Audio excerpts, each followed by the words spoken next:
Mañanas en Libertad, con Luis del Pino. Bueno, 8:44, minutos 7:44 en Canarias. Antes de presentarles a nuestros tertulianos del día, permítanme una pequeña mención. ¿Se siente usted solo en la gestión de su negocio? Hay muchos empresarios y profesionales que coinciden en lo mismo. Su gestoría no conoce su sector, deben estar pendientes cada trimestre y no tienen una visión clara de su situación real. En Sabido Asesores lo entienden perfectamente. Son asesores especialistas en la gestión fiscal, contable y jurídica de pymes, autónomos y oficinas de farmacia. No se limitan a presentar impuestos a vencimiento, sino que ofrecen asesoría real, cercana y personalizada para mejorar la rentabilidad de su negocio y optimizar su carga fiscal. Si su gestoría no le escucha ni le orienta con claridad, pues ha llegado el momento de confiar en verdaderos asesores. Contacte con Sabido Asesores en el 91 161 347 91 161 347 o visite la web sabidoasesores.es. Sabido Asesores, profesionalidad, cercanía y confianza. Don Paco Santas, Hughes, ¿qué tal está usted? Luis, encantado de estar aquí, muy contento. Y don Isaac Blasco, buenos días. Buenos días, don Luis. ¿Qué tal está usted? Pues aquí encantado de ver a Paco, que hacía mucho que no lo veía. Sí, porque fueron ustedes compañeros en tiempos, ¿no? Era compañero de ABC. Bueno, estaba yo comentando fuera de micrófono con don Isaac que cuando un régimen está ya en fase terminal, pues entonces pues lo que suele pasar es que se abre el tarro de la porquería y empieza a volar porquería en todas las direcciones. Y claro, cuando vuela porquería, pues salen corruptelas del gobierno. ¿Y qué tiene el gobierno como herramienta para tratar de ocultar las informaciones? Pues hombre, la mejor manera de ocultar una aguja no es en un pajar, sino en una montaña de otras agujas. Así que entonces empiezan a salir informaciones que lo que buscan es intoxicar, embarrar, lanzar porquería en todas direcciones. Y resulta difícil, incluso para los que nos dedicamos al tema de la información profesionalmente, pues determinar qué es real, qué no es real, qué es intoxicación, qué es importante, qué no tiene ninguna importancia, qué es ruido.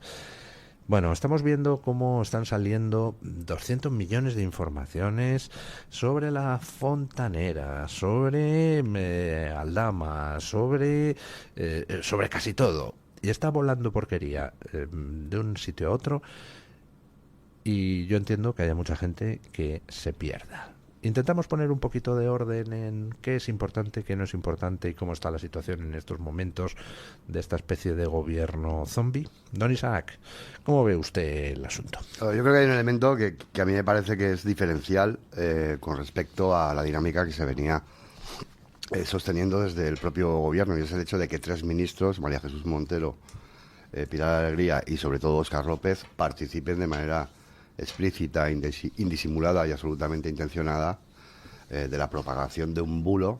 Un bulo muy grosero. Absolutamente infumable.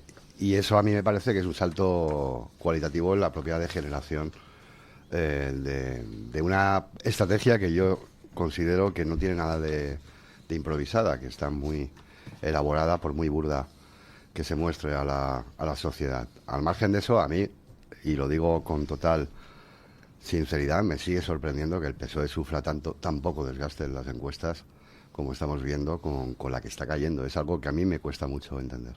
Bueno, en fin, sale tocadito, ¿eh? Bueno, hombre, las últimas encuestas le dan 110 escaños a pesar de haber absorbido parte del voto de Podemos. O sea, Sánchez ya ha perdido toda esperanza de poder revalidar el gobierno Frankenstein. Me parece que vivir a costa de los desechos de tienta de Podemos y Sumar, sobre todo de Sumar, evidentemente es una explicación demoscópica, pero me parece que no es toda o el conjunto de la explicación sobre la circunstancia de que parte de los españoles, una parte muy importante de los españoles, sigan confiando en un gobierno que miente a la cara y que además contribuye a esa confusión cognitiva de la que tú hablabas, Luis. Don Paco, ¿cómo Bueno, ve pues, usted el asunto? Me gusta lo de la confusión cognitiva, que yo creo que se queda hasta corto. Pero bueno, cuando dice usted lo de la crisis, descomposición del régimen, yo entiendo que se refiere usted al régimen de 78, es decir, No, o al gobierno. no. Yo me refiero al régimen bipartidista, no Bueno, es estrictamente el régimen del 78 que designa otras el cosas. régimen bipartidista se basa en una utilización y ocupación de las instituciones y del Estado y en el más absoluto clientelismo. Con lo cual, pues no extraña que el PSOE tenga, como lo tiene el PP, mucho voto cautivo y que les da igual. Además, yo creo que el PSOE, el más absoluto disparate y superado los límites de la vergüenza y de cualquier estándar de comportamiento público, lo fía todo a un cambio precisamente, a una vuelta de tuerca del régimen. Yo me maravilla que se maravilla la gente cuando estamos hablando de un partido y de un gobierno que tiene como coordenadas el pacto con ETA y la amnistía. Desde la federalización a capón de España. Es decir, a partir de ahí, pero ¿qué se espera la gente? Y me hace mucha gracia. A mí, hombre, yo también considero, aparte del bulo de la UCO, que yo lo interpreto también como un símbolo del gobierno, de la izquierda española, que mientras ha participado en lavar la cara a ETA y al entorno de ETA, es capaz de arremeter contra las fuerzas y cuerpos de seguridad del Estado. Esto tampoco es nuevo. Y yo diría otra cosa en relación con el gobierno. La cuestión de la amnistía me parece que es lo sustantivo. Creo que va más allá incluso de la propia instrumentalización que hace de estos pactos Sánchez para vivir, para seguir, para obtener el poder. Es decir, la falta de reacción de gran parte del establishment contra la amnistía me da que pensar, y lo interpreto como un reseteo del Estado autonómico del que se va a aprovechar, del que se quieren aprovechar después los que aspiran a heredar el gobierno de Sánchez. Entonces, a mí me parece que estamos en una situación de una gravedad absoluta, y, por último, y acabo ya, perdón, reseñaría también la aparición del personaje Leire Díez con su talento para el voto por correo. Es decir, que ella irrumpe en política con un espectacular resultado en su municipio, luego va a Correos y justo estando en Correos se produce también otro espectacular resultado del PSOE. Yo ni siquiera hablo aquí de corruptela, hablo de una capacidad para movilizar un voto por correo. Esto lo hemos visto, por ejemplo, en la izquierda americana. Y ni siquiera, que por cierto aquí se defendía desde muchos lugares, ¿no?, lo que pasó en las elecciones anteriores, ¿no? Es decir, la capacidad... Yo sigo diciéndolo, en las elecciones anteriores no hubo un fraude de voto por correo masivo en absoluto. ¿Por qué dice usted que lo hubo? No, yo me refiero a las últimas penúltimas elecciones en Estados Unidos. O sea, vale, yo lo que creo es que demuestra como mínimo el talento para movilizar el voto por correo, que no tiene por qué ser un fraude, simplemente es una capacidad para movilizarlo, ¿no? Que tuviera, en términos comparativos, un mejor resultado. Sí, pero ahí la objeción, perdona, Paco, es porque la directora de Relaciones Institucionales de Correos tiene que tener esa función, que es lo que ha denunciado mi periódico, Voz Populi, ha denunciado Confidencial y han denunciado los propios funcionarios de Correos. ¿Qué atribuciones competen a la directora de Relaciones Institucionales? La de manejar, movilizar el voto por correo de la principal empresa pública española. Yo creo que no. Está claro. Esa es la anomalía. Esa es la anomalía. Pero yo coincido, y perdón que te he interrumpido, coincido con Hughes en que la ponencia o el borrador de sentencia que hemos conocido del Tribunal Constitucional de algún modo viene a poner el colofón institucional sobre la subversión del modelo del 78 y acredita por otra parte que esta acción sostenida de Pedro Sánchez es absolutamente deliberada y absolutamente heredada de alguien que se llama José Luis Rodríguez Zapatero, que es el que centrifugó, como dijo Felipe González en feliz expresión, este país. Bueno, y estamos ahora mismo en esa fase terminal de un proceso que arranca desde hace mucho tiempo. Sí, y en ese sentido, cuando comentaba antes que lo fíe todo a los desechos que van quedando y residuos de la izquierda a la izquierda del PSOE, yo es que creo que ellos tienen el futuro en esta vuelta de tuerca de la transición. Y esto es verdad que lo inicia Zapatero, pero me sigo yo resistiendo a lo del PSOE bueno de Felipe González. Porque nada de lo que ha hecho Sánchez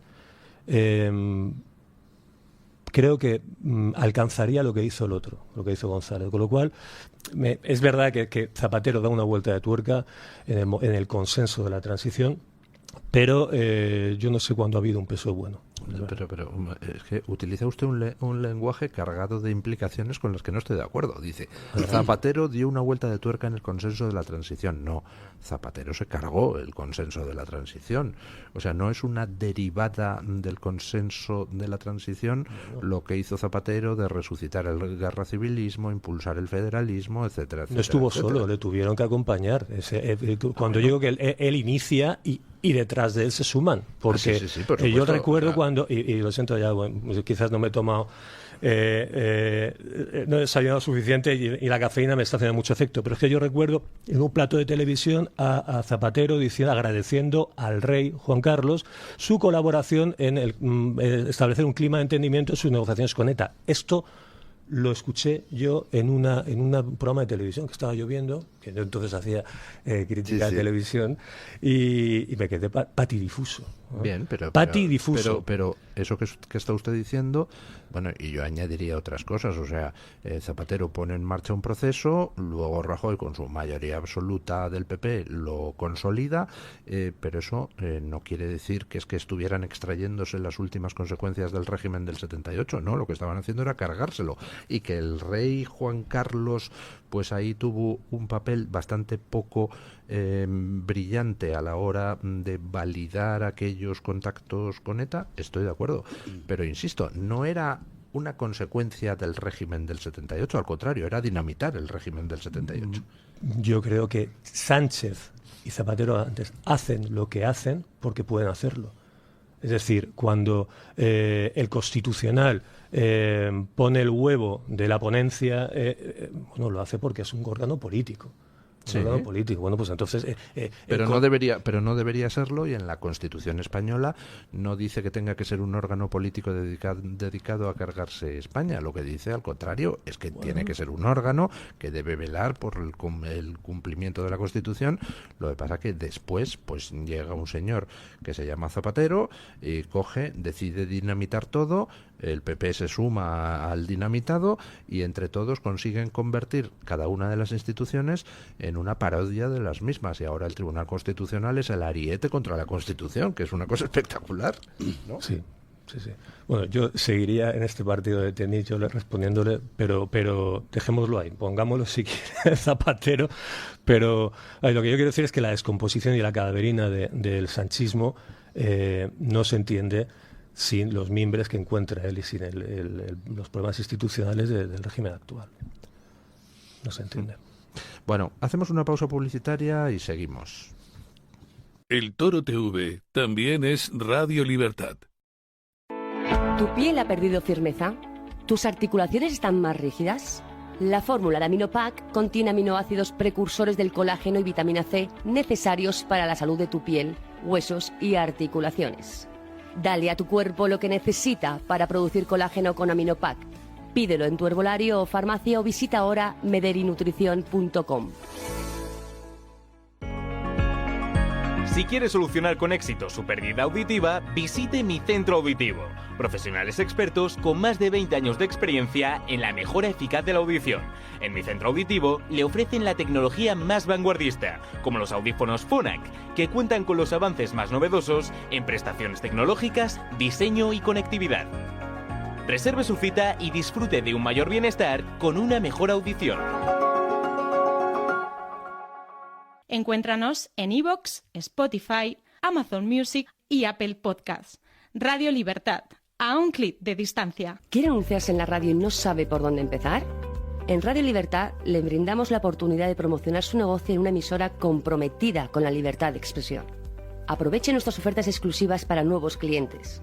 Además, si aún no tiene su anuncio preparado, no se preocupe, nosotros lo creamos por usted. Contáctenos hoy mismo a través de publicidad@radiolibertad.es o llámenos al 91 732 4895. No lo piense más. Anúnciese en Radio Libertad. La libertad en tu radio. Radio Libertad, más cerca de ti. Los grandes deportistas como Carlos Alcaraz siempre quieren más. ¡Más! ¡Más! Nueva gama de El Pozo Bienestar más proteínas. Pavo, pollo y jamón cocido, ahora con un extra de proteínas. Para los que quieren siempre más. El Pozo, 70 años siendo uno más de la familia. Encuéntranos en iVoox, Spotify, Amazon Music y Apple Podcasts. Radio Libertad, a un clic de distancia. Conéctate y vive la libertad en tu radio.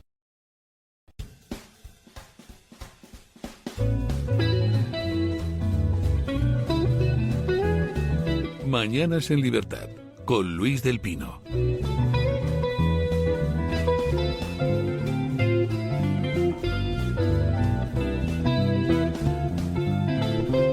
Bueno, Sánchez lleva sin dar una rueda de prensa desde el apagón, desde el 28 de abril.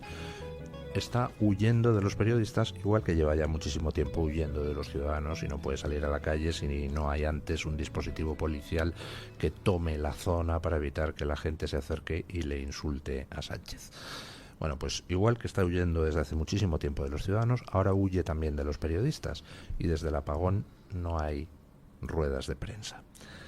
¿Y el por qué? Pues está claro, porque es que tenemos un caso donde, a diferencia de todos los anteriores, que eran realmente más graves, en este caso Sánchez no tiene a quien echarle la culpa. Con la pandemia, Sánchez podía decir, no, oiga, murió gente en todo el mundo. Con la Dana, pues puede intentar echar basura hacia la Generalidad Valenciana. Pero en el tema del apagón, con 12 muertos, pues no tiene a quien culpar. Y lo que hoy trae el ABC me parece gravísimo y muy ilustrativo. El gobierno pidió a las empresas eléctricas compartir responsabilidades.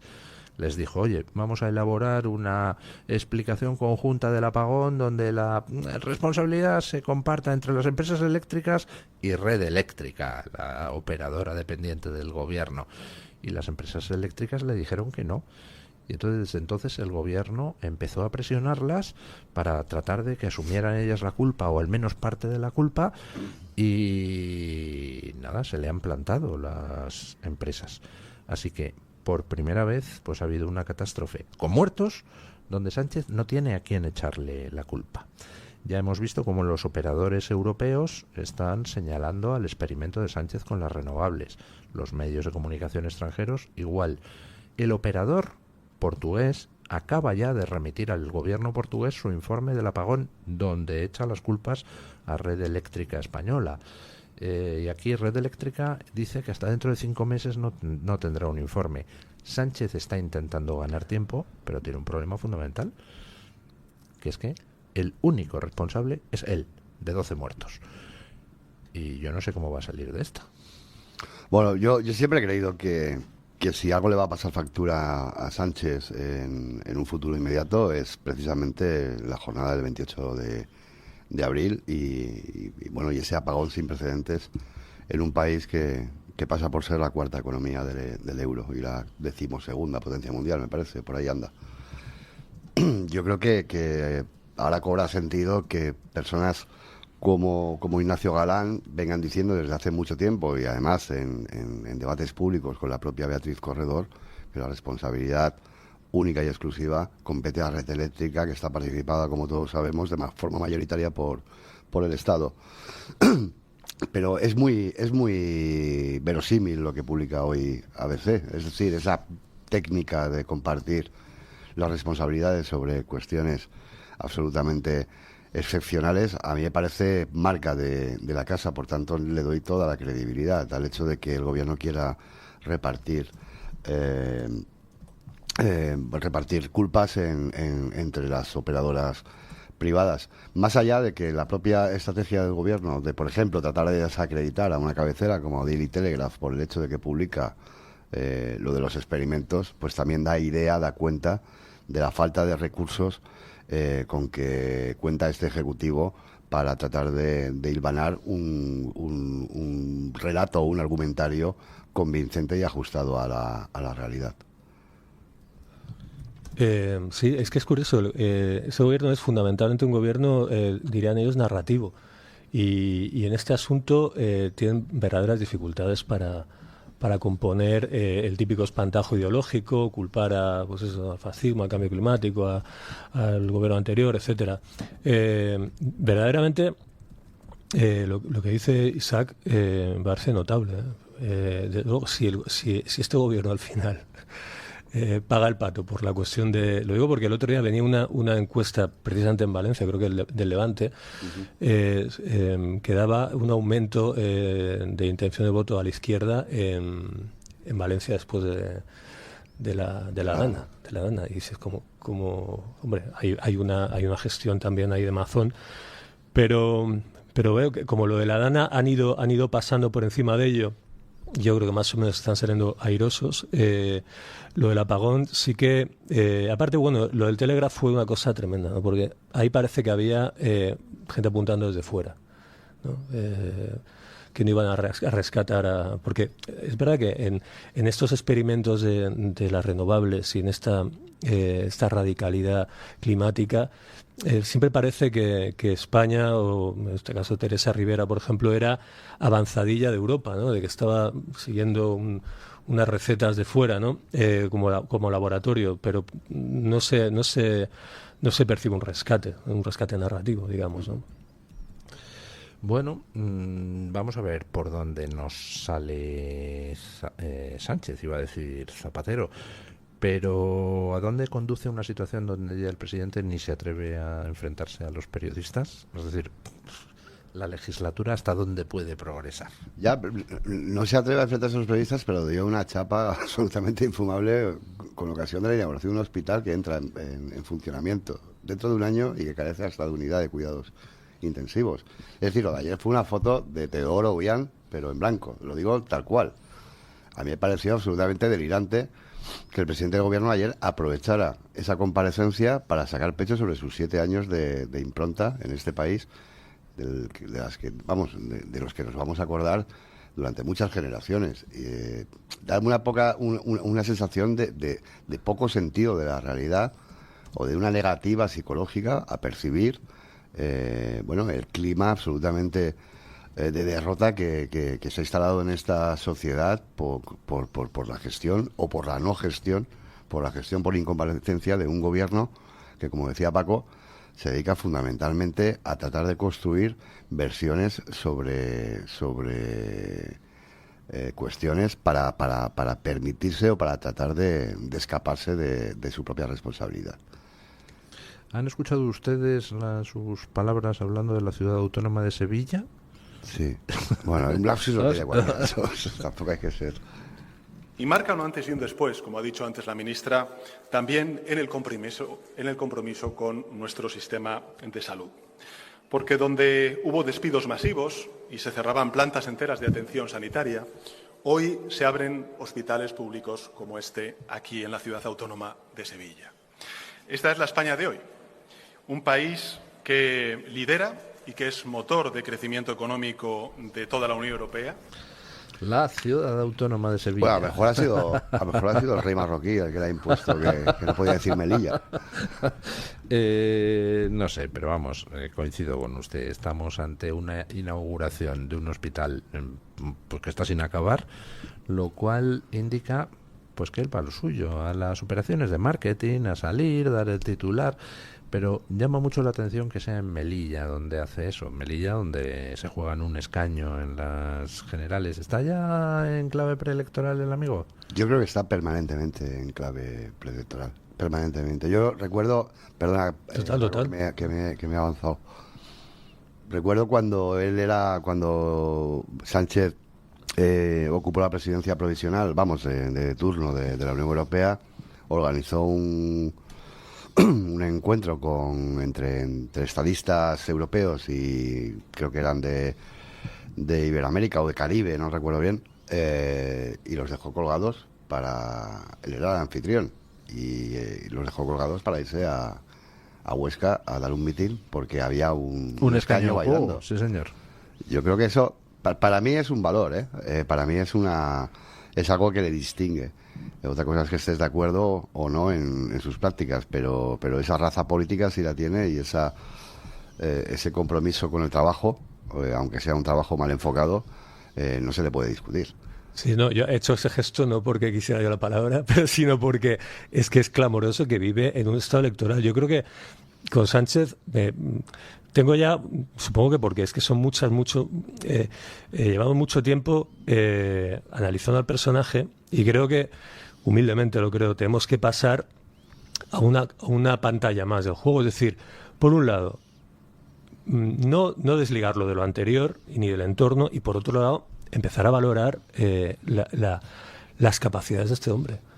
Que a lo mejor es una especie de síndrome de Estocolmo, pero realmente la relación que tiene con el poder, el olfato que tiene el poder. Me está usted recordando a Pérez Reverte, oiga. Pues bueno, ya solo le faltaba, ya con todo el respeto. Esa entrevista con Pérez Reverte donde decía: Pedro Sánchez es un killer, para el mal, pero es un killer. Malo de novela absolutamente, bueno, sí, pero absolutamente tentador para cualquier escritor. Que aparte de que sea malo, y que el malo, pues siempre necesitamos un malo, y ¿qué sería el PP sino el malo de la película, ¿no? Si tuviera que ilusionar a alguien más allá de lo malo que es Sánchez. Pero lo que quiero decir es que es malo. Es un hombre que es digamos, hasta un traidor a España. Es un hombre sin principios, es un hombre que miente constantemente, es un hombre que ha arrastrado al partido, es un hombre sin límites éticos, es todo lo que quiera. Concedamos que será un buen padre, vale. Pero su relación... Le gustan los gatitos.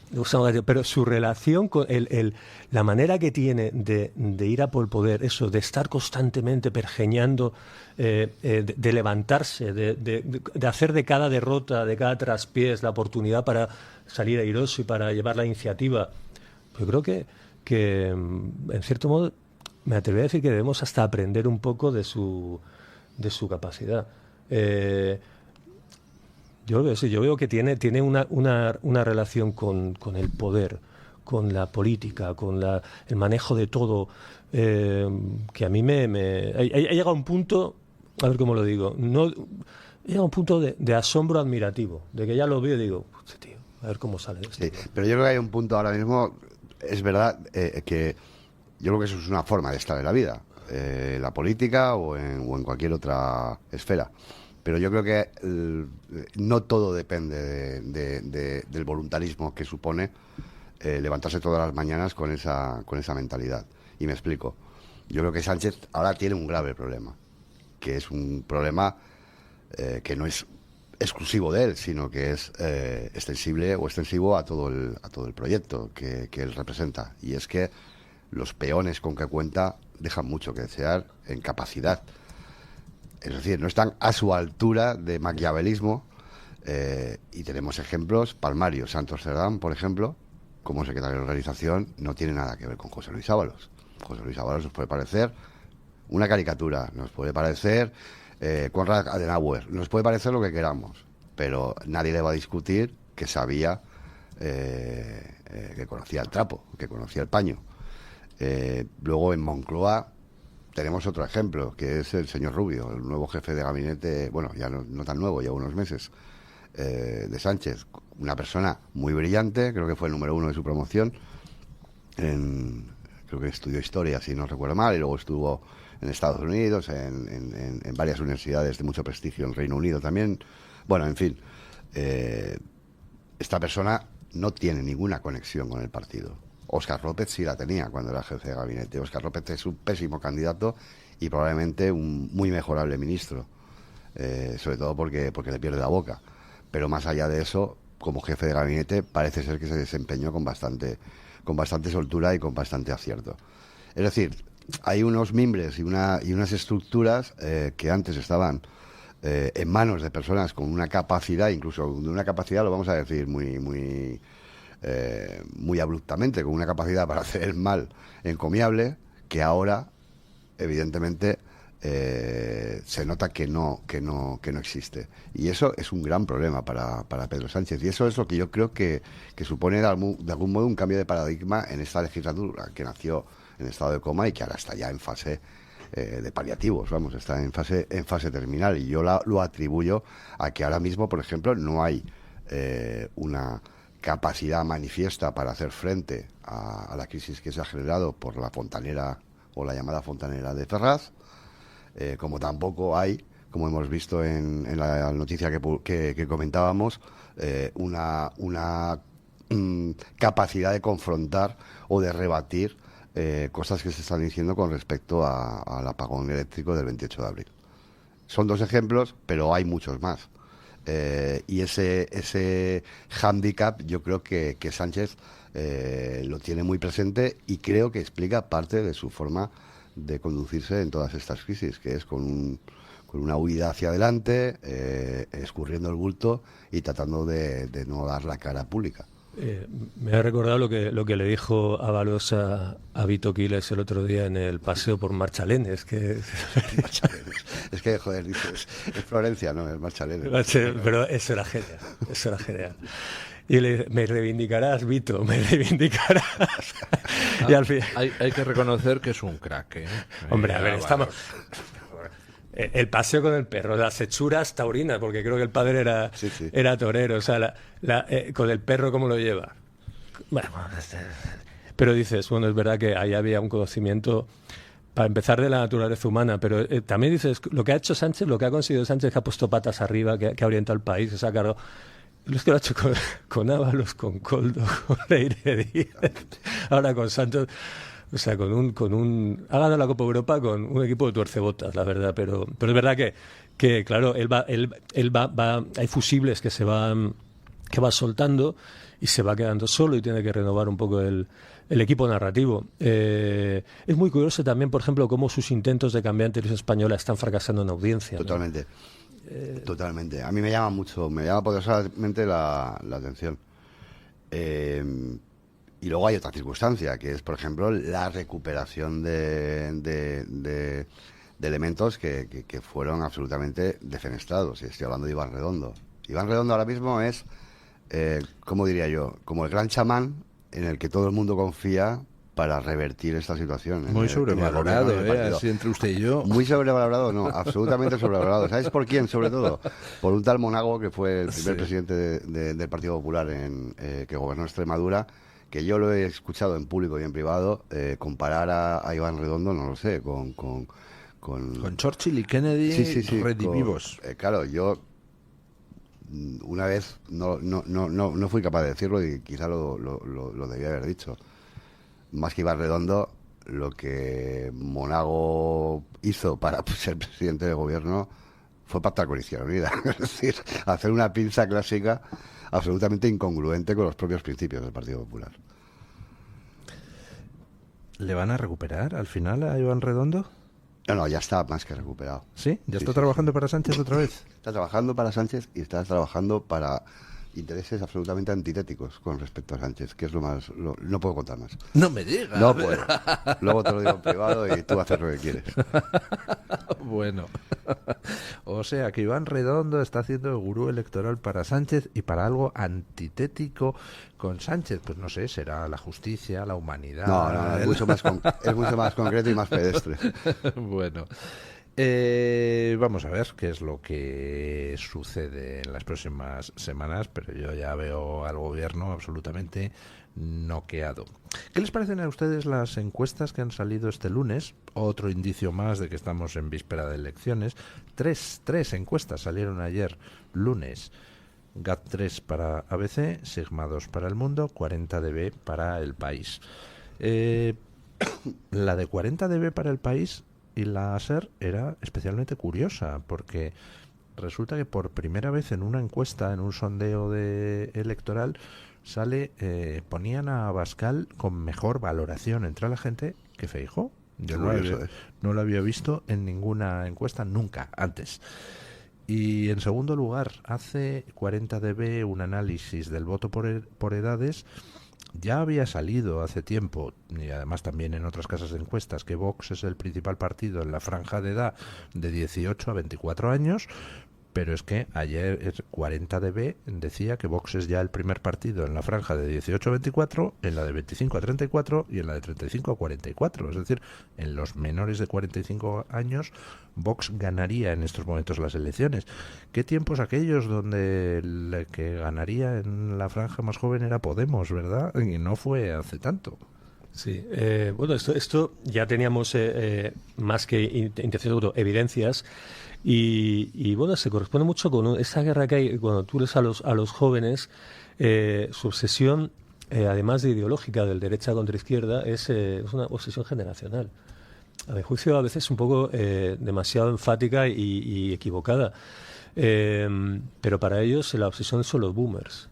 Los boomers. Entonces, de la generación X y los millennials y los zoomers, digamos, han iniciado una guerra contra la generación que está en el machito, que no suelta el machito. Completamente de acuerdo. Sí, yo lo sufro en mis carnes. Tú lo sufres con la gente que tengo a mi cargo. Y bueno, yo creo que sí, que y luego, a ver, es una cosa, una evidencia también que en todo el mundo, y aquí se ha intentado ponerle puertas al campo, pero pues, generacionalmente ahora en Europa la derecha hay una reacción evidente. Es una cosa pendular, pero que no tiene vuelta de hoja. La derecha ha venido para quedarse y va a ser una guerra muy generacional, que tiene algunos ámbitos en los que se va a jugar esto, como por ejemplo la cuestión de la vivienda, la cuestión de las pensiones, en el entendimiento también eso del régimen, de las instituciones, de hacia dónde vamos. Y yo creo, a mí me asombra, porque tú lees a los jóvenes y dirían, tú también eres un boomer, que no te sabe ni orientar con el micrófono. Y ellos tienen una capacidad para eso de la ventana de Overton, la han roto por completo. Yo mismo me noto reparos y eso, que a veces yo he tratado de ser, entre comillas, cañero, pero a veces digo cosas y digo, joder, Paco, ten cuidado con lo que estás diciendo, ¿no? Y los jóvenes, te estás pasando de radical. Yo también, yo luego me digo, pero hombre, ¿cómo dices esto? Y estos no. Los jóvenes ya, digamos que hay cortapisas que ellos no conocen, y eso supongo que tiene cosas buenas y malas, ¿no? Sí, pero bueno, yo también, vamos a ver, con todo el respeto a 40dB, y con todo respeto a todos los gurús demoscópicos de este país al servicio de quienes estén. Que yo creo que deberían estar al servicio de la verdad, pero todos sabemos que la verdad siempre es secundaria en ciertas circunstancias. Yo creo que esa encuesta a mí me parece muy indiciaria, muy sintomática sobre cuál es la estrategia y sobre cuál es la apetencia, digamos, de quienes pueden influir en que 40dB publique lo que publica. Y es que a Sánchez le interesa la polarización. Y yo no voy a decir que Vox es la muleta de Sánchez, porque sé que salgo aquí corrido a gorrazos. Pero con razón. Con sí. toda la razón. Lo que sí digo es que Vox es ahora mismo la apetencia, a modo, digamos, de pues bueno, pues a ver si lo sacan, de modelo antagónico del Partido Socialista o del Partido Sanchista y de su presidente y su secretario general. Es decir, ahora mismo el PSOE está en engordar a Vox, por decirlo rápido. Está en confrontar o polarizar o intensificar la polarización que todos hemos comprobado que acomoda a alguien como Pedro Sánchez. Y yo no digo que el Partido Popular sea la víctima, ni digo que el Partido Popular sea la solución. Lo que digo es que la estrategia es absolutamente clara. Y este tipo de encuestas yo creo que contribuyen a tratar de abundar en esa línea y contribuyen a tratar de instalar en la opinión pública una sensación que a mí me parece que es mala para nuestro país, que es la de pintar una sociedad absolutamente enfrentada, polarizada y tensionada, que es el elemento natural en el que se ha venido desarrollando la legislatura, bueno, lo poco que llevamos de esta legislatura absolutamente agónica, y los 7 años que se acaban de cumplir de gobiernos de Sánchez. Isaac, que yo, lo de la polarización, yo entiendo lo que quieres decir y la buena fe con la que lo dices, pero si alguien está polarizando la vida institucional española es el PP. constantemente en un entendimiento de la realidad política que es Sánchez, un tirano, Calígula contra el mundo. ¿Pero sabes por qué, Paco? No perdón el inciso. Bueno, lo que yo quiero decir es que cada partido describe la realidad de una cierta manera. Lo del engorde de Vox por parte del Partido Socialista o del Gobierno, eso se dice mucho desde una cierta... yo agradezco que no hayamos hablado de la encuesta de GAT3, porque ya hay dos cosas últimamente. ¿Por qué? Hablemos de no, ella. porque es que abres el frigorífico y te encuentras con el libro de Espinosa los Monteros y con todo el respeto, y con una encuesta de GAT3. Entonces, que haya alguna otra encuesta en algún sitio me parece saludable. Yo las gestionaba, las encuestas, cuando estábamos en ABC. De GAT3. Bueno, y yo, fíjate cuántas he leído de GAT3, pero quiero decir que, ¿Y? Nada. Yo solamente digo que tú preguntes a la Dirección Nacional del Partido Popular por qué perdió las elecciones el 26 de julio. Eso es un tema interesante, pero lo que yo quiero decir es que... ¿Por qué creen ellos que perdieron las elecciones? No digo que las perdieran por eso. Que la izquierda interese que la... No me diga más, que porque les convencieron de que existía el efecto Feijóo y de que estaban a 9 escaños. Les convencieron de que lo que no había que hacer era algo. Es decir, no había que hacer nada. No había que hacer, bueno, es que ya que tocamos ese tema, es que si está Sánchez en el gobierno, tiene quizás mucho que ver la narrativa, valga la expresión, en tiempo electoral asociada al voto útil, a la polarización, a carguémonos a lo que debe ser la muleta para llegar al gobierno, etcétera. No, lo que quiero decir es que esto que dicen constantemente de que se engorda a Vox, se engorda a la ultraderecha, bla, bla, bla. Bueno, yo he visto a Sánchez hablando de Alvise. Yo he visto a Sánchez y yo no veo en los medios de comunicación públicos, ni en los privados, ni en el establishment, que salga Carlos Quero hablando de vivienda. No lo veo. Yo veo... están engordando a Vox. Bueno, sí, engordar a Vox, pues no sé cómo lo engordará. Desde luego sería muy fácil engordarlo, que saliera en El Hormiguero, que saliera Abascal en Televisión Española, que salieran diciendo, hablando, verbalizando, y no lo sacan. Entonces todo esto de que se engorda, sí. Por otro lado, lo de la encuesta, que la izquierda vota a la derecha, es que pasa en todo el mundo. O sea, que la juventud vota a la derecha y a la nueva derecha pasa en todo el mundo. Es que no lo tiene que sacar ahora. Ha mencionado usted, efectivamente, que si quisieran engordar a Vox, pues sería tan fácil, pues eso, como sacarle en El Hormiguero, sacarles en los programas de más audiencia. Es una manera de engordar muy rara. Pero hasta ahora es cierto que la estrategia con respecto a Vox, tanto de PP como de PSOE, en todos sus medios amigos, ha sido el ninguneo, siempre, sistemático. Ningunear a Vox no existe, y si sale en titulares es para criticarle. Pero yo creo que no le falta algo de razón a don Isaac si es que vamos a elecciones efectivamente pronto, en el sentido siguiente: ¿qué salidas tiene en esas elecciones Sánchez? Ya es imposible que pueda hacer un gobierno Frankenstein.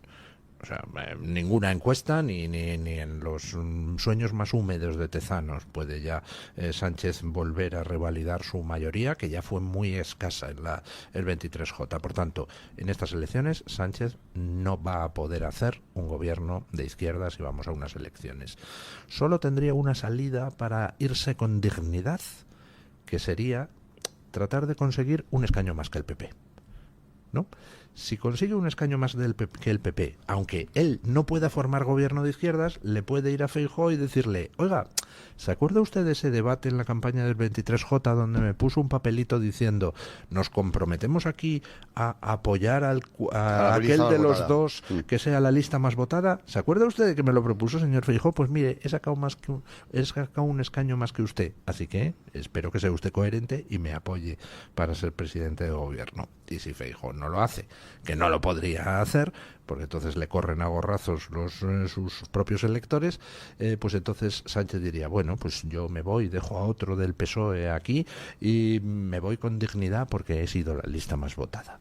La única salida que puede tener, y para eso pues le podría interesar que hubiera un trasvase de escaños de PP hacia Vox, ¿no? Intereses electorales. Eso podría ser. Eso evidentemente querrá graduar cuál es la tercera fuerza, también a ver qué pasa con el espacio Sumar Podemos, si le interesa que esté unido, si le interesa que esté separado. Bueno, estos cálculos, esta química electoral está clara. Lo que quiero decir es que hay un relato del voto útil que ha funcionado en la derecha fundamental del PP y en todo su enorme entorno, que ha deparado el sanchismo. Ha deparado el sanchismo y que deslegitima a lo que realmente es la única oposición fuerte que ha habido a Sánchez. Pero fíjate, yo creo que hasta ahora, porque esto que describe Paco no es incompatible con lo que yo creo con respecto al Partido Popular, y creo que el PP se está confundiendo profundamente en su estrategia, porque lo ha dicho Paco, es la estrategia de pintar a Sánchez como como el diablo con cuernos y rabo, pero tiene un sentido. El Partido Popular hace eso porque el Partido Popular cree que es mucho más útil para sus intereses desmovilizar a la izquierda que movilizar a la derecha. Y eso es lo que está haciendo el Partido Popular desde que le fue estupendo el 23J. Claro, con eso. Ese es el problema. Yo tengo iba a decir la esperanza, pero yo no me juego nada, porque yo no tengo nada que ver con el Partido Popular. Pero yo creo que el Partido Popular probablemente sería la alternativa más adecuada para tratar de recomponer toda la regresión que venimos sufriendo desde hace 7 años. Tengo la esperanza, decía, de que el Congreso del Partido Popular de esta primera semana de julio, de dentro de un mes, sirva precisamente para reenfocar un poco la estrategia, porque yo creo que el Partido Popular no va a ganar. Jamás va a llegar a ese umbral de los 160, que es la cifra mágica, para poder gobernar en solitario. Por lo menos son las cuentas que se hacen ellos y quienes eventualmente se ven como muletas de un futuro gobierno de Rajoy, si siguen con esta estrategia de tratar de conseguir que nadie de izquierdas vaya a votar y no motivar a los suyos, que creo que es la clave. Hay un dato muy significativo en la encuesta de GAT3 para ABC, y es que el 80% de los votantes del PP piensan que el PP tendría que ser más contundente contra Sánchez. O sea, es que es demoledor. Yo tengo un mensaje para ese 80%. Ustedes, ese 80% de votantes del PP, querrían que el PP fuera Vox. Pues voten a Vox directamente, hombre, no pidan peras al olmo, ¿no? O sea, bueno, pero eso es la mano del cordero.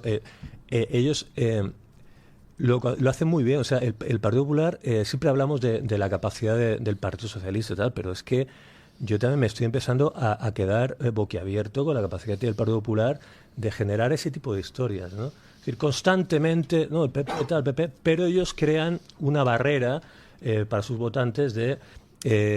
los otros no tienen la credencial, los otros son constantemente un partido alejado de la gestión, alejado del gobierno, son un partido radical, y eso lo hacen muy bien, lo hacen con es que además nadie le puede reprochar eso a Feijóo, porque no hay más que ver las 4 legislaturas en las que ocupó la presidencia de la Xunta de Galicia. Es que hizo eso precisamente con respecto a Vox, y en Galicia le fue bien.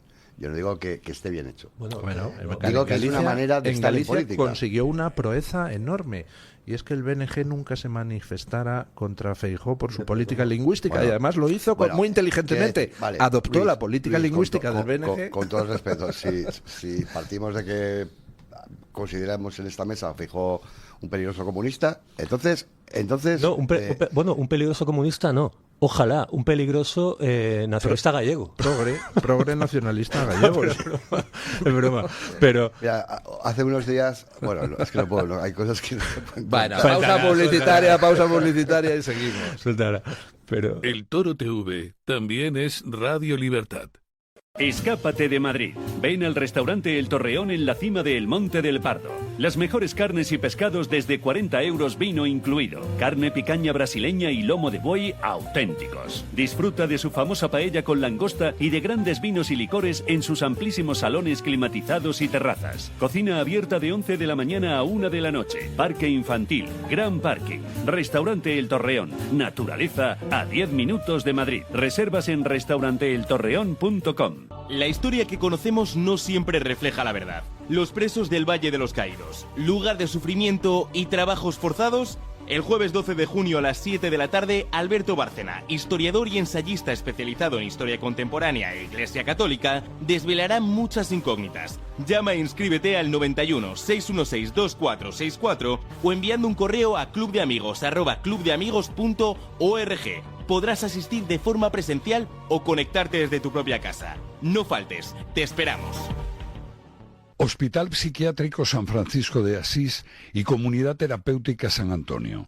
Infórmese en el 952 20 14 64 de Málaga o en www.hospitalsanfrancisco.com.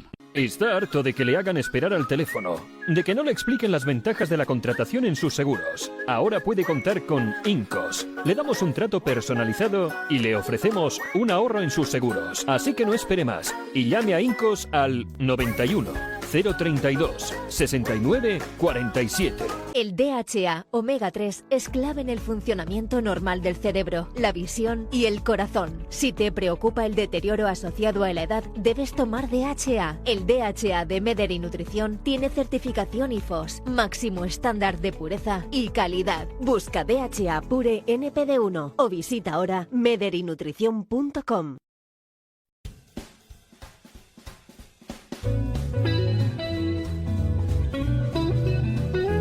Mañanas en Libertad, con Luis del Pino.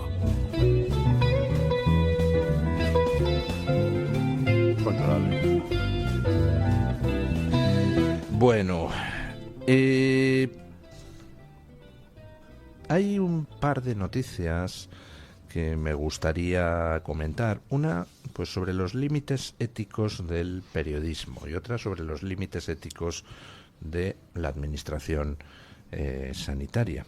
La de los límites éticos del periodismo se refiere a una noticia que se difundió este fin de semana y que ya les dije a ustedes ayer en este micrófono, que era otro más de los bulos antisemitas que se están utilizando con respecto a Gaza. Este fin de semana se distribuyó una noticia con un vídeo diciendo: el ejército israelí dispara contra los palestinos que recogían ayuda en uno de los puntos de ayuda humanitaria establecidos por el ejército israelí y una ONG que depende del gobierno de Trump y tal, y matan a 30 palestinos, yo qué sé, una barbaridad.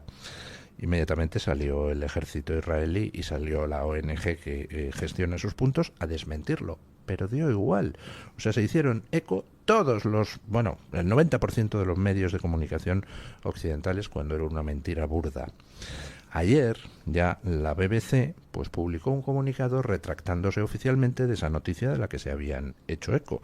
Y en ese comunicado la BBC dice, primero, que el bulo, que es un bulo, que ha examinado el vídeo, resulta que lo han geolocalizado y esos disparos, supuestos disparos contra palestinos, es una escena agravada a 5 kilómetros del punto de distribución de ayuda humanitaria más cercano del ejército israelí. Por tanto, no era cierto eso. Pero aparte, analizando las sombras del vídeo, se ve que es un vídeo grabado por la tarde cuando en el bulo se decía: esta mañana el ejército israelí ha disparado a palestinos, patatín patatán. Y dice la BBC que el bulo tiene su origen en un periodista de Al Jazeera. Entonces, fíjense ustedes en la cosa. Un periodista de Al Jazeera saca un vídeo falsamente diciendo que eso se ha grabado esa mañana en las cercanías de un punto de distribución de alimentos del ejército israelí. Se hace eco todo el mundo y entonces luego ya, 48 horas después, la BBC dice que ha analizado el vídeo y que es falso. Pregunta 1. Coño, ¿no podéis analizar el vídeo antes de haceros eco del bulo? Digo yo, o sea, si lo puedes analizar después para demostrar que es un bulo y una falsedad antisemita, ¿no lo podías haber analizado antes, BBC? Pero bueno, al menos la BBC ha rectificado. Pero y aquí todas las almudenas Ariza y todos los medios de comunicación online e impresos que se han hecho eco de ese bulo van a pedir perdón y van a rectificar y le van a dedicar el mismo espacio a desmentir el bulo que dedicaron a propagarlo.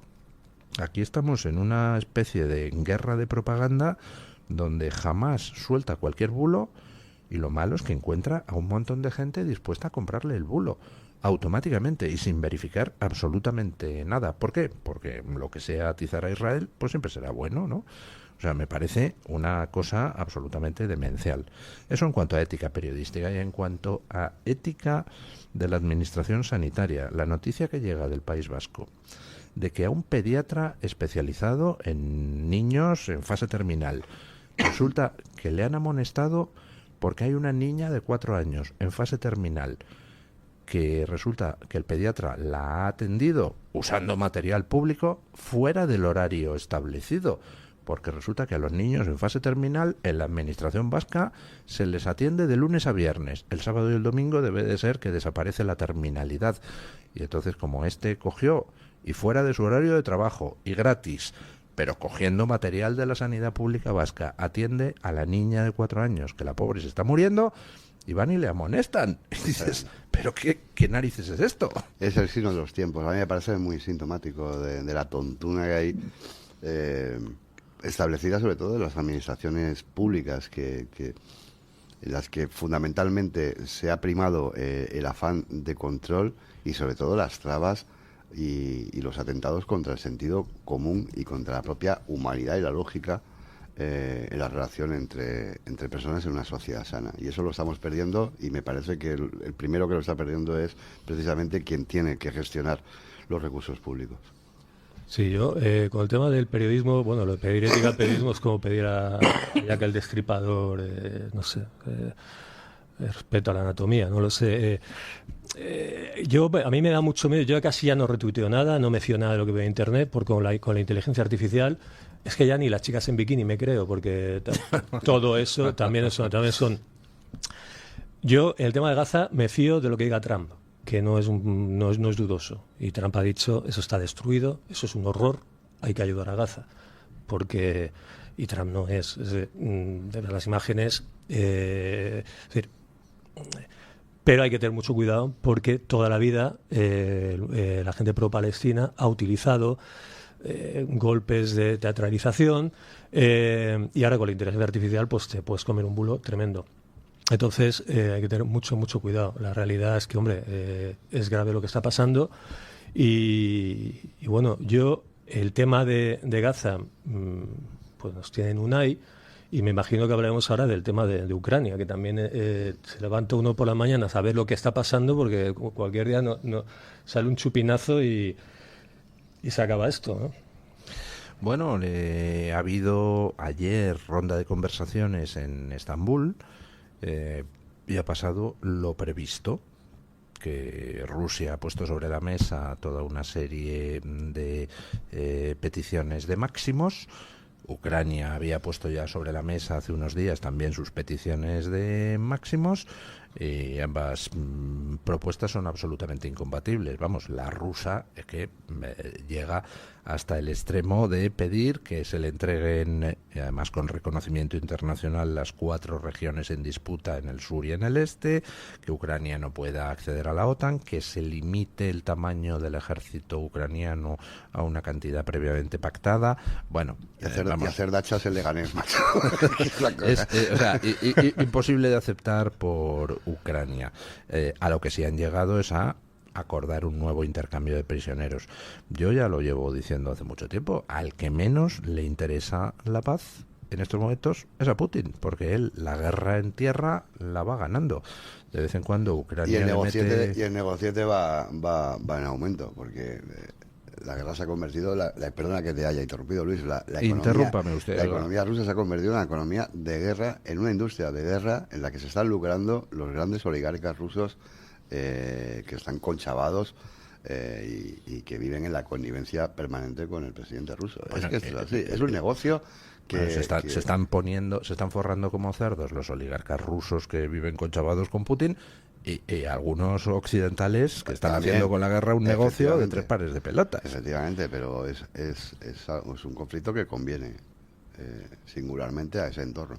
Sí, a mí lo de oligarca siempre me ha hecho gracia, que siempre decimos oligarca a los rusos, y luego nos cuesta mucho a los oligarcas de aquí, ¿no? Aquí nunca decimos oligarca, calla, ¿no?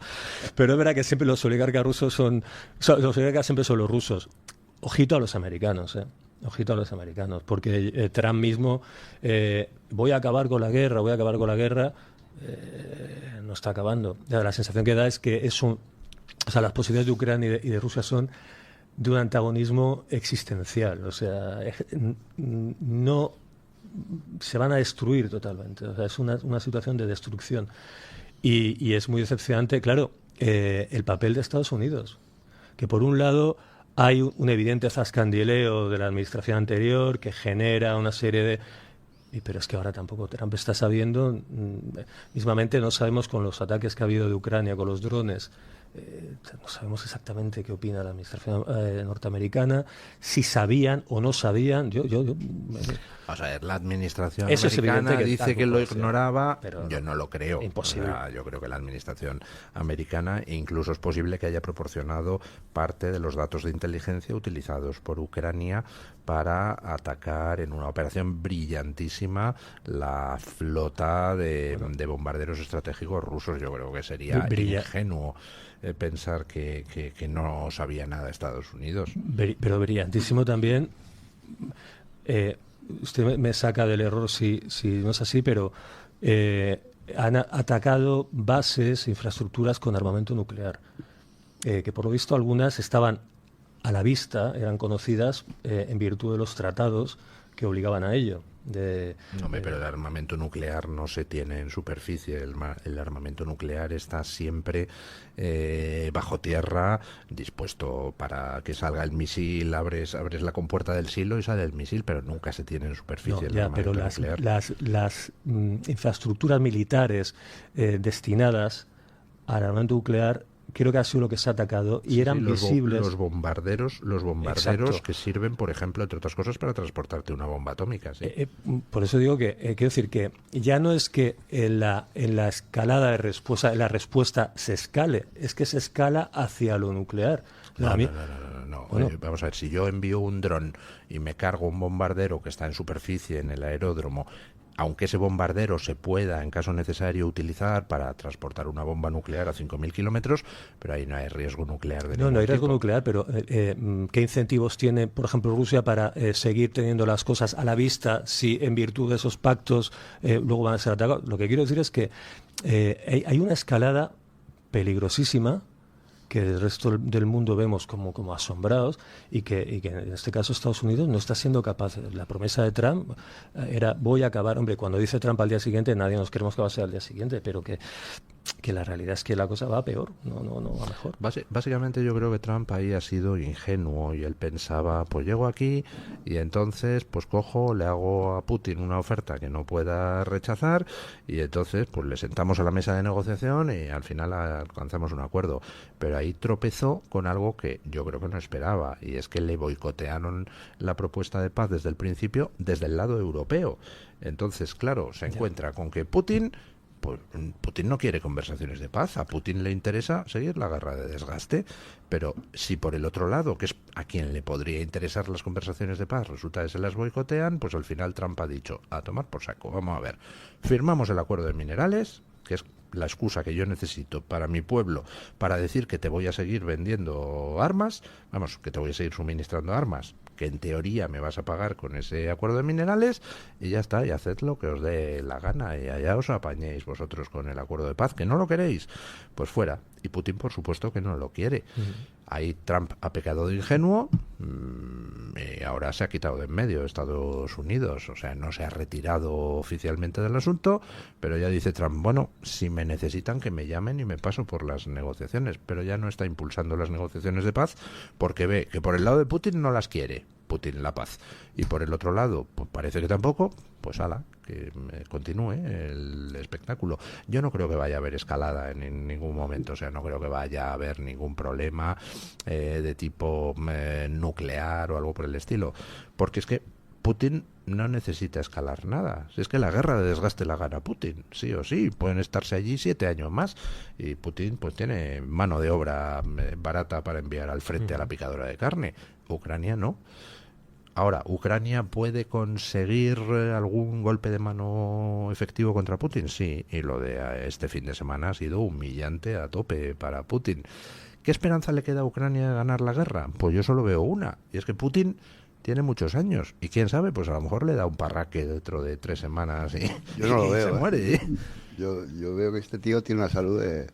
A ver, se debe, es verdad que tiene una edad, pero yo lo veo como para durar bastante tiempo, Es una percepción. No sé, pero bueno, sería una esperanza, ¿no? No digo que, que esté cazando tigres en Siberia, pero se le ve bastante... Bueno, pero ya a esas edades uno no sabe lo que va a pasar, así que es una esperanza. Bueno, ni cuando tienes 18 años sabes lo que va a pasar, nunca se sabe lo que va a pasar. Eso también es verdad. Bueno, vamos a ver cómo va evolucionando el tema, pero vamos, yo no tengo ni la más mínima preocupación de que esto vaya a escalar a temas nucleares ni nada por el estilo. Ahora mismo están las conversaciones de paz empantanadas, sigue la guerra terrestre, Putin sigue avanzando poquito a poquito. Bueno, pues no sé. O sea que adiós Ucrania. O sea, el resultado va a ser adiós Ucrania. Adiós Ucrania, salvo, que es a lo que juega Zelensky, parece, salvo que ocurra un milagro, por ejemplo, que se muera Putin mañana. Pero es que si el que venga después de Putin no va a ser un... Amigo, pero no va a entregar... Socialdemócrata de toda la vida, ¿no? Pues el que venga detrás de Putin pues puede ser cualquier cosa. O sea, ya no hay un partido comunista de la Unión Soviética que imponga ahí a otro candidato más duro, tal. Entonces, ¿quién va a suceder a Putin? Pues un oligarca corrupto cualquiera de los que está en su régimen. Quiero decir yo, entonces, cuando ¿ese es comprable o no es comprable? Porque si es comprable, pues entonces a lo mejor se acaba la guerra en 2 días, ¿no? Ya. No sé, yo cuando se podía acceder a leer cosas de Rusia, que yo lo intentaba, me llegué a percibir que Putin era un centrista. Es decir, hay una derecha rusa que no sé... Alexander Dugin, toda esta gente... No, Dugin yo no creo que tenga tanta influencia. Dugin no deja de ser un hombre con su radicalismo, con un intelectual... pero bueno, que hay una derecha muy fuerte y una izquierda muy fuerte, y yo creo que esta idea de que después de Putin, hombre, si viniera un liberal al estilo de los 90, pero yo creo que no, si la esperanza de que la supervivencia de Ucrania es que Putin le dé un algo, Putin que hace judo y se va a la Siberia sin camiseta, o que el que venga después sea un demócrata de toda la vida, favorable a la UE y bueno, no lo sé. Yo creo que por ahí va mal. ¿Qué tienen ustedes que hacer mañana a las 12? Bueno, pues trabajar, fundamentalmente. Yo hacer como que trabajo. Porque mañana a las 12 han convocado los agricultores una manifestación mañana miércoles 4 de junio a las 12 en defensa del cereal español frente al Ministerio de Agricultura de Madrid. La protesta, impulsada por Asaja, COAG, la UPA, pues busca denunciar la situación que atraviesa el sector cerealista, golpeado por la caída de precios, el alza de los costes de producción y la entrada masiva de granos de terceros países. Así que, pues nada, si no tienen ustedes un mejor plan para mañana, miércoles 4 de junio a las 12, pues ya saben, en defensa del cereal español frente al Ministerio de Agricultura. ¿A qué le apetece el plan, don Paco? Sí, la verdad es que es una buena manera de empezar la mañana. Claro que sí. Sin duda. Bueno, vamos con lo que nos han dejado los oyentes a la pregunta que hoy planteábamos. Hoy nos preguntábamos ¿por qué demonios Sánchez lleva sin dar una rueda de prensa desde que se produjo el apagón? Y eso hemos querido plantearle a los oyentes. Buenos días, don Eric. Muy buenos días, don Luis. Recuerde usted la pregunta y las 4 opciones que dábamos de posible respuesta. Pues, don Luis, como usted dice, le preguntamos a los oyentes esta mañana por qué creen que Sánchez no da ruedas de prensa desde el apagón, desde ese 28 de abril. Ha tenido, bueno, alguna presencia en medios, ha salido alguna vez, por ejemplo, en el tema de Melilla ayer, pero una rueda de prensa como tal, no. Entonces, pues le preguntábamos por eso y dábamos 4 opciones. Ya, que a mí, por cierto, de decirlo, me gustaba mucho y alguna más que otra porque me parecen todas muy buenas. Ya pasa de todo, está zombie porque hay 12 muertos o está reflexionando. Como digo, para mí mi favorita era está reflexionando. A ver, ¿ustedes cuál creen que es la respuesta correcta? ¿Por qué no da ruedas de prensa desde el día del apagón? Porque porque pasa de todo. Exacto, porque está zombie, porque hay 12 muertos o porque está reflexionando. Yo pondría otra, pero de las respuestas yo creo que porque pasa de todo. ¿Y cuál pondría usted?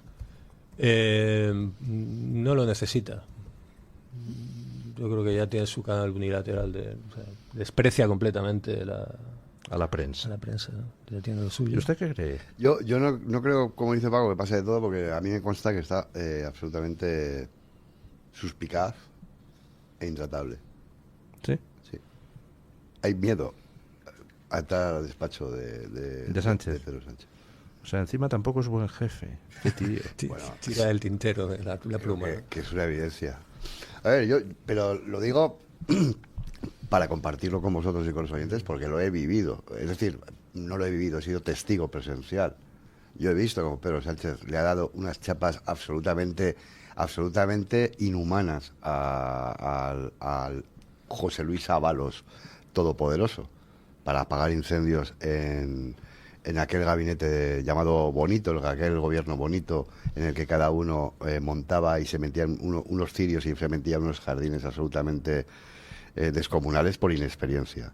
Y estaba el bombero Ábalos apagándolos. Y yo he visto conversaciones telefónicas de José Luis Ábalos con Pedro Sánchez, y lo digo porque es así, y porque es contrastable, y porque el propio Ábalos puede dar fe, de 1 hora y media en la que primero le daba las gracias y luego le reprochaba que estaba adquiriendo demasiado protagonismo por el hecho de simplemente cumplir las órdenes que el propio Sánchez le...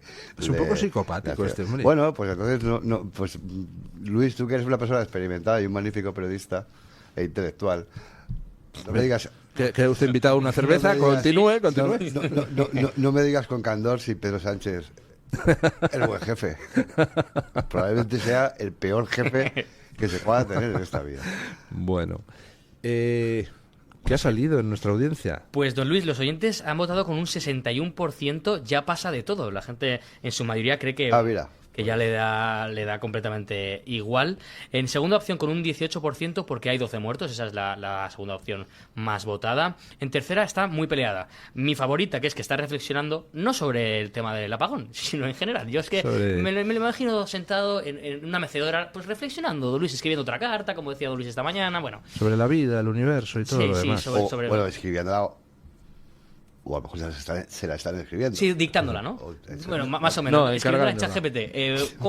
¿Cómo disculparme ante más de 40 millones de españoles por las liadas que hago, ¿no? La he puesto en ChatGPT y la he hecho... Eso que está usted diciendo es interesante. Ahora que tenemos la inteligencia artificial, ¿dónde van a quedar las Irene Lozanos de este mundo? Ay, Dios mío, Luis. Una pena. Van a quedarse sin trabajo porque ya no hace falta. Encargas al ChatGPT que te haga una biografía y empieza hablando de mi colchón y tal. No, está claro, don Luis, es que ahora hay que pasar por estos verificadores de inteligencia artificial. Yo diría que la mayoría de documentos, de textos que salen en ciertos medios y expresamente del PSOE, pues habría que pasarlos por esos verificadores, ¿no? Empezando por la tesis de Sánchez. Sí. Bueno, sí, está eso, aunque eso ya parece que está bastante verificado, de dónde procede. Está claro, don Luis, que lo único que les puedo comentar ahora es que el 11% ha votado en tercera opción, que está reflexionando, y por último, con un 10% está zombie. Es cierto que hay una gran mayoría que piensa que pasa de todo, pero dentro de las otras opciones, pues la gente está, dividida, ¿no? Entre si está zombie, si es que el tema es que ha habido 12 muertos con el apagón, o es que está reflexionando. Si quiere, don Luis, para terminar, le leo un par de comentarios de las redes sociales. Nos dice, por ejemplo, José Manuel Quesada, dice: Pedro Sánchez pasa de todo porque sabe que la mitad de los españoles no le exige responsabilidades. Bueno, me imagino, evidentemente, que se refiere a la mitad que vota ya sea al Partido Socialista o a Sumar. Nos dice Juan Luis Arroyo: pasa de todo, pasa de España y de los españoles, solo le importa su persona. Eso iría más en consonancia con que está reflexionando, ¿no? En dónde acabará después de dirigir el país, en qué es lo que va a hacer siguiente, ¿no? Por último, le leo el de Paula, que nos dice: le da igual todo, en su línea. Como haga lo que haga, no hay consecuencias, pues ancha es Castilla. Yo eso de que no hay consecuencias, tengo la esperanza, don Luis, de que una vez finalizado, ya sea 2027 o 2025, o quién sabe, ojalá que no, pero 2031, espero que alguna consecuencia quede, aunque es cierto que viendo las pocas consecuencias que ha habido para otros dirigentes españoles del mismo partido que el de Pedro Sánchez, pues a veces uno pierde la esperanza, don Luis. Bueno, muchísimas gracias, don Eric, por traernos la opinión de los oyentes. Muchísimas gracias, don Isaac Blascos. Muchas gracias, siempre es un placer tenerle en esta tertulia Muchísimas y compartir reflexiones y brainstormings con usted. Muchas gracias, don Paco Santas Hughes. Muchas gracias, Luis. Me llega algún mensaje enlazando su último artículo y diciendo que nada, que es usted un lujo aquí en esta mesa de tertulia también. Por Dios. Y acabamos la tertulia con nuestro amigo don Paco Linares, que siempre le pone el punto final. Buenos días, don Paco. Así es, don Luis del Pino. Buenos días y gracias. De una forma apacible, sin prisas, pero sin pausa, como decía don Manuel Fraga. La aceptación de estos medios de comunicación, el Toro Televisión y Radio Libertad, aumentan. Creo, y por lo que he hablado con personas que nos siguen, fundamentalmente por dos motivos. Primero, que nuestro respeto a lo que sucede, a la verdad, es auténtico. Y no solo en general, sino también en estas mañanas en libertad que usted dirige. Este respeto es una constante. Aquí las medallas son para enriquecer el criterio de las personas que nos ven o nos oyen. Evidentemente no vendrán reconocimientos de doña Úrsula von der Leyen ni de los separatistas, y mucho menos del gobierno, un gobierno que solo admite el quid pro quo. Tú eres mi portavoz y yo te doy dinero y galardones, que costeo con el dinero de los contribuyentes. Aquí las medallas las ponen las personas que nos prestan atención y convencen a otros para que también nos escuchen, nos sigan.